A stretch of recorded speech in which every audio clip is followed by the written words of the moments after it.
As of all the fragrance releases that Kayali has had to date, this was the first one I did not buy. I wasn't so hyped up for it, in all honesty. I did not check it out. You might want to drag me, you might want to call me out. That's Vanilla 28 on steroids. I don't know if this fragrance needed a flanker. I don't know. Fragrance YouTube street. It's just what it is. I just knew I wanted this fragrance as soon as I heard about it. An amazing fragrance. And I think most people were like, do we need an intense? I won't go out to the mall and try and sample this fragrance. We fragrance lovers, we get coconut head, we know they hear words. When I smelt it, it wasn't exactly what I was expecting. The brand just trying to make money from me. It just might be my favorite new perfume release of 2022. Pretty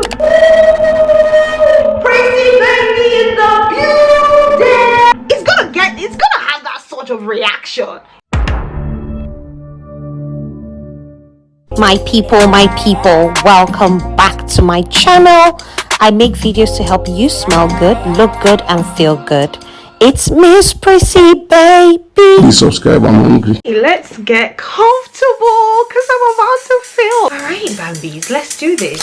Hey Bambi, welcome back to the channel. If you're not already subscribed, go ahead and smash that subscribe button and become part of the family. In today's video, I am so excited for the topic we're talking about today.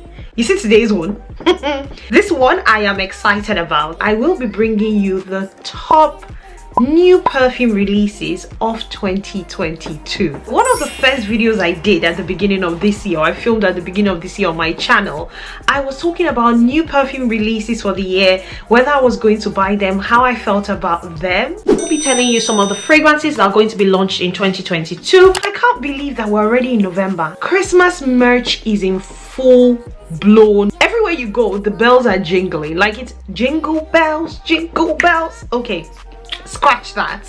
Honestly, it feels like I need to catch up. Loads of content creators are already on their Christmas content. The pressure is getting worse.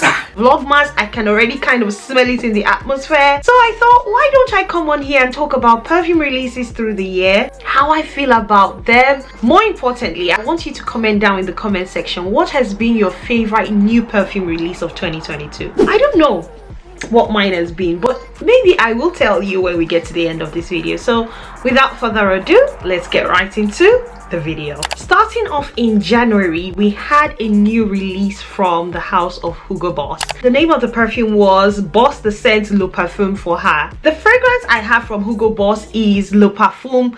I always don't know how to say the name of this fragrance.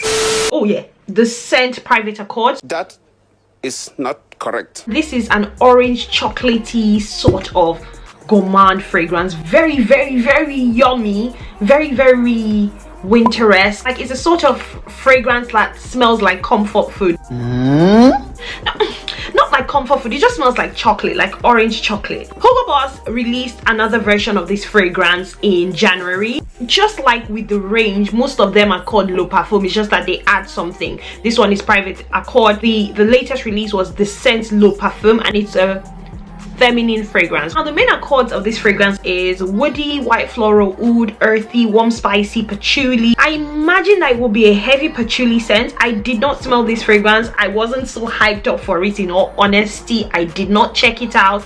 Maybe because I found my favorite already in the line. I don't really see myself going out to really explore Hugo Boss fragrances. I just don't see it happening. I don't see myself going to the mall and be like, oh, the latest Hugo Boss fragrance, let me try it out. And despite the fact that this fragrance was a feminine fragrance, marketed as a feminine fragrance, in all honesty, I did not try it out. In the same month, we also had another fragrance release from Dolce & Gabbana. Dolce & Gabbana, the One Gold. I used to have the only one. I also had the one in the red bottle. I can't remember what that one was. I think I gave it to my sister last Christmas. I also had the one. I've had a few of these Dolce & Gabbana fragrances. The problem with flankers, I just feel sometimes if I have the original, do I necessarily need the flanker of the fragrance? Is the brand just trying to make money from me? Just to give you an idea of what the fragrance would have smelled like, the main accords in the gold version are patchouli, fruity, woody, sweet, vanilla. It had notes of plum, pink pepper, mandarin, rose. To be honest, very similar to the original, very similar to, I just feel like with this the one line, you just need one. I know a few people like the one in the black bottle. I like the original.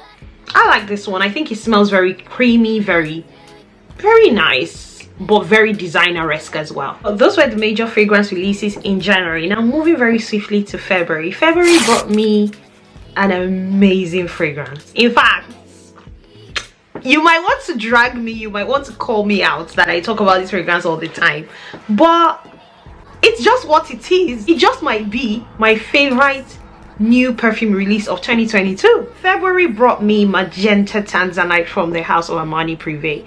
I'm not going to talk too much about this one because I have a whole review on my channel. This was one of the fragrances that I knew was coming. I set the money aside. I didn't want any excuses.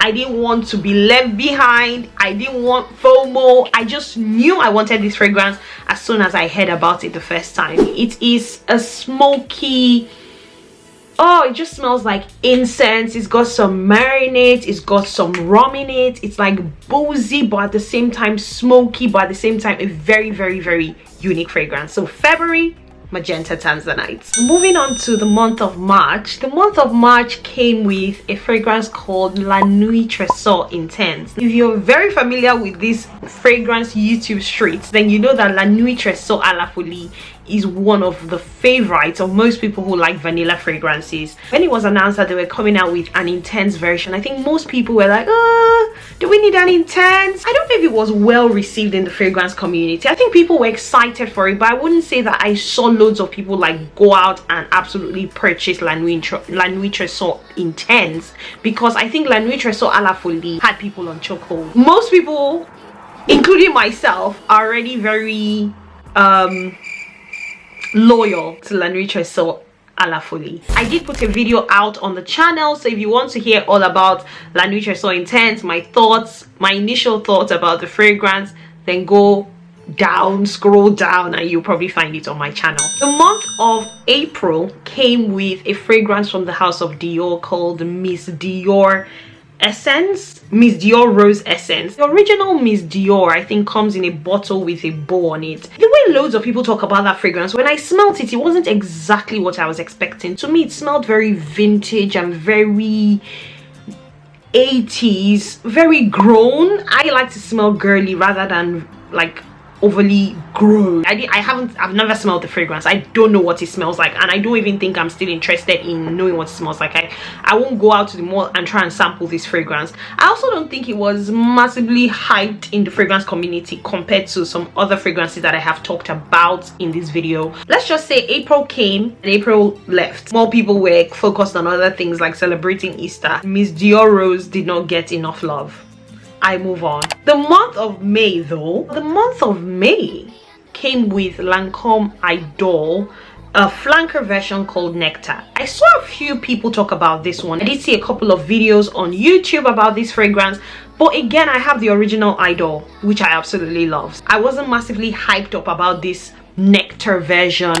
Very heavy on the rose, and the original is heavy on the rose, so I didn't think that there was any value in buying the flanker, if we just put it that way. The thing about the original Idol is not a lot of people are actually fans of Idol. That's one thing I came to find out, and I'm actually surprised about, because I really do like Idol. I thought Idol would have more fans than it actually does. I don't know if this fragrance needed a flanker. I don't know, and it will be interesting to see how it generally performs. It'll just be interesting to hear what people think. Moving on to June, I did not see anything in June. June was just quiet. June was take a break, take a holiday, summer is coming. I don't really think there was a fragrance that was hyped in June necessarily, that I saw a new release fragrance that was hyped. I think the perfumers were giving us some time to recover, for our pockets to recover, in preparation for the new fragrance releases that they were going to be bringing out in the second half of the year. So July though came with a fragrance from a niche fragrance house, which is Amouage. It was Amouage Opus Royale Tobacco. House of Amouage, they have a lot of complicated fragrances. Amouage is not a fragrance house that you blind buy from, even though we fragrance lovers, we get coconut head, we know they hear word, like we love to jump. We love to take risks with our fragrance buys. It's just, we just find it exciting, I guess. But when it comes to Amouage, I'm a bit more careful, I'm a bit more pedantic, I would say, about purchasing Amouage fragrances. Even though the 2 Amouage fragrances that I own, I blind bought both of them, but I watched a lot of fragrance reviews. Amouage is not for everybody, and not every Amouage is for everybody. Amouage Opus Royal Tobacco sounds like something that would smell very smoky, very incensey, maybe a bit woody. But yeah, that's about it. I didn't really see a lot of people talk about it. Opus Royal Tobacco, no, I don't really remember anyone talking about this one. Now moving on to August. August was busy, and I'm not surprised. It's summer, people are in a good mood, the sun is out, people are happy, people are going to the mall, people are shopping.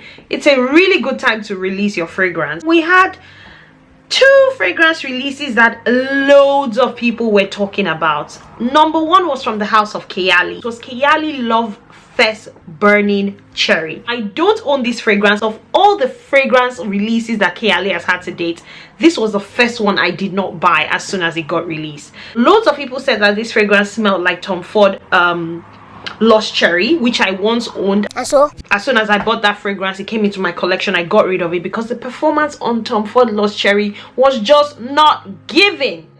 That's on period. And that's on period. Kayali did beat Tom Ford to this one, and it became almost the cherry fragrance of the season, especially when you compare it to the Tom Ford price mark. Although, having looked at the notes, I would have thought that it would be more of a winter fragrance. So I was a bit surprised that it was released in summer, but there you go. The second new release fragrance I was hyped up in the month of August was a YSL Libre Perfume. And this surprised me because, again, me personally,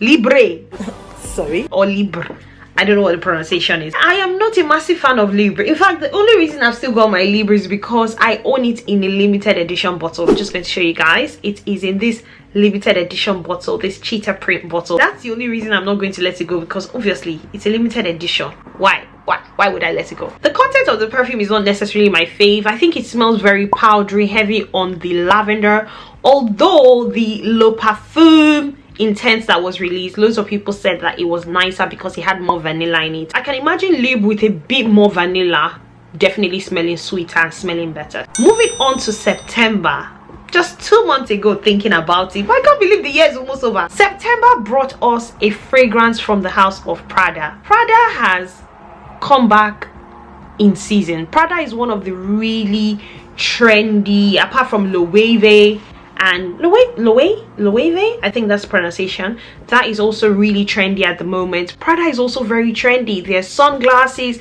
their boots, their bags, and then they decide to bless us with perfume called Paradoxe. When this fragrance got released, it was a mixed bag. Some people absolutely loved it, some people thought, well, oh, same old. This one I actually went out to sample.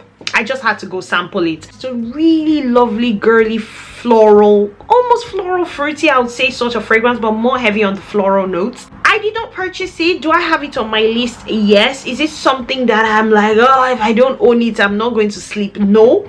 But it's a lovely fragrance. It's a nice to have. If you're into Prada, you're in the Prada store, you want to round up your shopping, say you bought something that is £950, you want to make your purchase £1,000, throw in a bottle of Paradoxe in there. Odd shape of bottle. Loads of people love this one, and loads of people are like, I'm like, they'll pass. Between September, October, we also had another fragrance release from one of the most popular niche fragrance houses in the world. From the house of Maison Francis Kurkdjian, we had a fragrance called 724. The house of MFK, I think it's been so difficult for them to get something. With the house of MFK, it has been so difficult for them to get something that has topped off Baccarat Rouge 540. I think Baccarat Rouge 540 still remains undefeated as the most popular fragrance from the MFK line. A lot of people were open-minded to trying 724. I did see loads of people talk about it, like, oh, it's a nice fragrance. It's a fragrance like a holiday fragrance. If you want something simple, something soft, something easy on the nose. Again, these days, are people willing to part with so much money for something easy, something, you know, simple? If you want something simple, easy, you can as well get that from a more affordable house. I don't necessarily know that I would want something easy, simple, that I can just throw on and wear to bed and then I want to go to MFK to buy it because it's gonna just be too expensive. It's too expensive for the description. When I'm buying something from MFK, it's got to bang. It's gonna make some noise. When I get into that the room, people are going to be like, Pretty baby in the building. It's gonna have that sort of reaction. Not you know, simple, just throw it on and go. Hell to the no. I think that's the same way loads of people felt about the 724 fragrance. I think if it was something a bit more oomphy, I don't really think that 724 was even giving second place, third place, fourth place, fifth place. I think it's just going to be one of those MFK fragrances that nobody talks about. Moving on to the month of November, which is the month that we're currently in. God, I can't believe I've already done the whole year. We have a fragrance from one of my favorite fragrance houses, Kayali. It's called Kayali Vanilla Royale. Kayali Vanilla Royale 64. I hear from the grapevine that this might be a limited edition perfume, meaning that as soon as it gets out, you have to snap a bottle, snap yourself your copy, or else, you know, it's gone. The main accords in this fragrance are sweet, vanilla, floral, warm, spicy, white floral, leather, rose, rum. You know, it's sort of like tonic and all of that.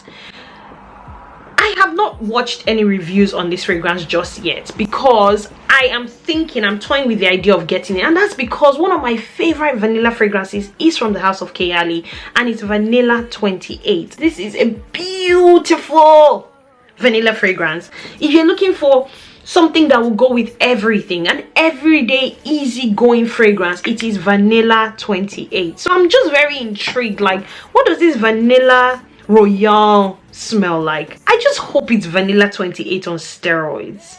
That's what I'm looking for. Vanilla 28 3.0, not just 2.0. I don't know if we're expecting any other fragrance releases in this year, December, but one thing I know for sure is around Christmas season, in the month of December, Bath and Body Works always comes out with like Christmas version of their body splashes. We're going to have loads of those things that would smell Christmassy, like have themes of like ginger, you know, cookie this, you know, you'll start to see things like that, things that smell like hot chocolate. I can't believe it's been a year. It's almost the end of the year. Calm down, Priscilla, you're still in November. Just like yesterday, I was sitting here filming 2022 new releases that I think I will buy and I would not buy, and here I am now recapping the year for you guys and with you guys. Thank you, Lord. Thank you, Lord. Thank you. Let me start that. Wait. Go ahead and let me know what has been your favorite new fragrance release of 2022. If you ask me personally, those that know me know that of course it is Magenta Tanzanite. Nothing quite beats this fragrance for me in terms of packaging, in terms of smell, in terms of just what I like, what makes me feel good. For me, it has been Magenta Tanzanite on all fronts. I'm just happy with the fragrance. Go ahead and let me know your own fave. Also, go ahead and do all of that good stuff, guys. Like, share, and subscribe. Guys, please like, please share, please subscribe. So I see you again in my next video, because I look forward to seeing you again in my next video. Stay beautiful, stay blessed. Hi, and bye. Bye, guys. I think I present my best. Just waiting for the camera to focus. Still not focusing. Focus now, please. Good. Something in my throat. Excuse me. There's one. Now moving on swiftly to. So I've got Hugo Boss. So yeah, what has been your favorite perfume new? But not many people were talking about it. The main accords of this phrase, it feels like Christmas. We're barely in November. Do you love them?